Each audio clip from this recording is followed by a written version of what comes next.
Mesdames et messieurs les membres du jury, chers contradicteurs, mesdames, messieurs, je sortais tout droit du Grand Maulne avec mes airs d'adolescent. De mes vallons gascons, j'étais d'Artagnan. Je montais à Aix, Bouches-du-Rhône, direction Sciences Po, le cœur gorgé de convoitise.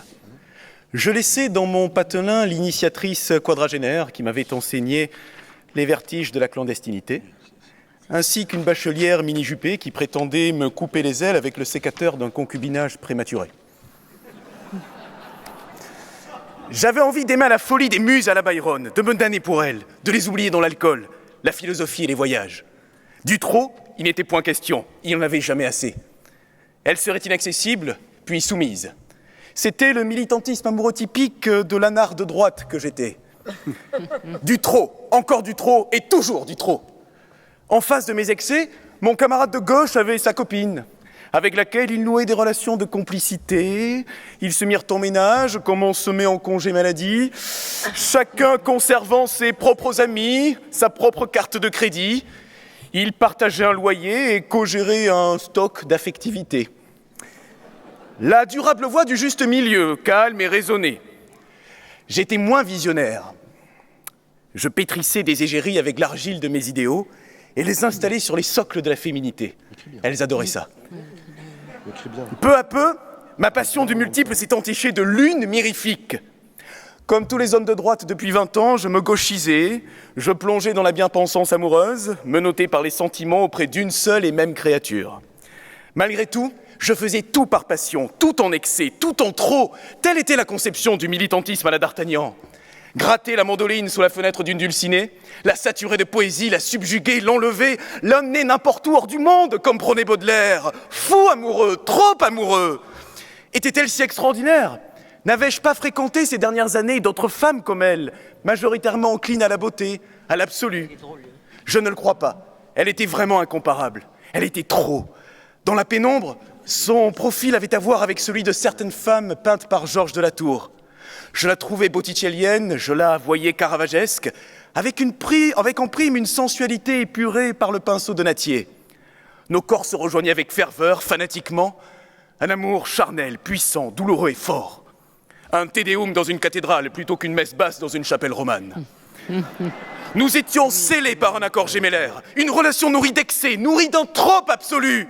C'est celle qui nous regarde. Au-delà de mes étreintes féminines, je rêvais des trains de l'histoire, avec une majuscule. Mon gaullisme précoce était un songe gothique, passionné et envahi de références à n'en plus finir, d'images trop fortes pour valoir finalement quelque chose au bout. La France des gueux, des preux et des pieux, contre les forces coalisées du mal socialiste. Une chevalerie qui défiait les parvenus de la finance en réveillant l'esprit de révolte des marins de l'île de Sein, comme le 18 juin 40, pour retrouver un patriotisme aigu. J'avais dans mes lectures un romantisme révolutionnaire et fiévreux, brut de l'action qui rectifiait celui de l'âme. La politique comme une chevauchée au triple galop, avec espion à feinter, duchesse à suborner, taverne où le vin se laisse boire. L'excès, encore et toujours, à la manière d'un Jacques Chirac en Corrèze. Je ne craignais jamais le vide, mais j'aurais dû anticiper l'inévitable risque du trop-plein. Du trop, encore du trop et toujours du trop. J'ai voulu consumer ma vie, l'empoigner à pommes nues comme un charbon ardent. C'était l'extase des sens que je poursuivais, ressuscitant tragiquement sans le savoir, avec l'emportement, la fureur, la fougue de ma jeunesse, les chimères formées par d'autres avant moi. Je me jetais dans le torrent de feu où s'étaient baignés Hemingway, Fitzgerald, Eliot et tous les Américains de la génération perdue. L'alcool exhalait en vapeur fugitive les silhouettes du café Voltaire. Je percevais tel un écho, dans le creux des oreilles, le tintement des verres, l'éclat des rires et l'irruption des rixes. Quand l'alcool ne suffit plus, je découvris la drogue. Poursuivant ma course folle, j'atteignis l'hypnose de la génération cassée, Ginsberg et Kerouac. Mon esprit formait des scandales, des entraves à briser, qu'une existence confortable ne matérialisait pas. Mes excès étaient intimes, de simples échappatoires, des boniments romantiques. Je vomissais mes amertumes aux aurores. J'imaginais de grands espaces, des nuits dans des stations-service, des bains dans des rivières, au-dessus des ciels étoilés. Je me fabriquais des frontières pour pouvoir les dépasser. Jamais je n'aurais cru que le ressac serait si violent. Pour la femme que j'aimais, comme le chantait Jacques Brel, je devins l'habitude. Je devins celui qui revient lorsqu'elle revenait de partance. Et me voyant sans exigence, elle me crut sans besoin. Au soir du 23 mars 2014, le soleil d'Austerlitz devint Waterloo. Mes ailes se brûlèrent comme Icare. J'échouai lamentablement dans ma campagne municipale, mon ambition brisée sur une mairie rurale, simple point sur une carte Michelin déjà trop grand pour la conquête. La politique était ma maîtresse, je la perdis avec ma femme. Ce même soir, je découvris que mon adversaire, en plus d'avoir bourré les urnes, ne s'était pas arrêté là. Incapable de garder ma trop grande passion, de concrétiser ma trop grande ambition, il ne me restait rien. J'étais vidé, exténué, revenu de toutes mes chimères. Je me sentais humilié, dégradé, couvert de boue, passant d'un extrême à l'autre. Le trop ne m'avait rien valu, le trop m'avait valu le rien.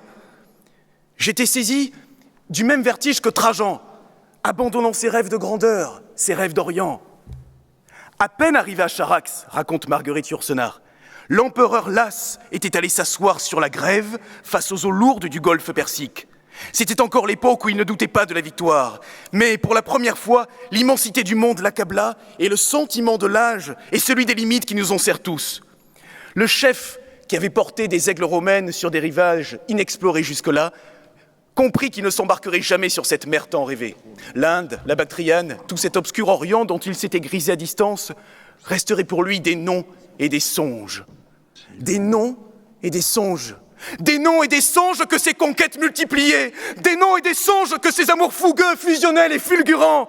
Des noms et des songes que cette ambition folle. Des noms et des songes que ces paradis artificiels permis par la drogue et l'alcool. Que ces paysages tant rêvés que mes yeux ne verront jamais. Jouisseurs sans entrave, chers contradicteurs, vous m'avez fait sauter la tête à l'aube du dernier jour. Vous m'avez fait former des chimères. Voyez où elles m'ont conduit. Charge à vous de les dissiper.